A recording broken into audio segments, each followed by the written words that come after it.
In the dust and shadows of ancient Judea, a name echoes quietly but powerfully: Joanna. She wasn't a preacher standing in the temple, nor a scribe penning the law.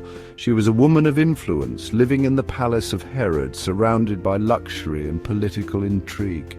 But what sets Joanna apart isn't her wealth or her title, it's her unwavering faith. Imagine it. The world around her is tense.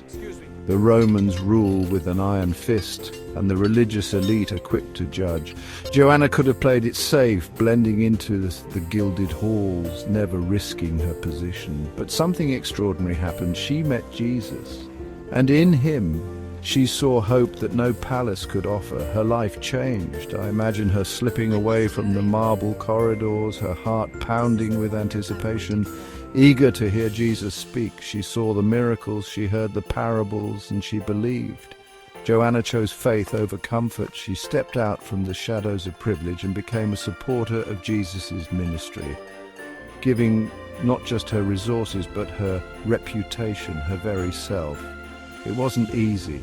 Following Jesus cost her more than money. It meant whispers behind her back, suspicion from the powerful, maybe even fear for her safety. Still, she stayed, quietly, faithfully. She walked the dusty roads, stood among the crowds, and served. Scripture says she helped provide for Jesus and his disciples from her own means.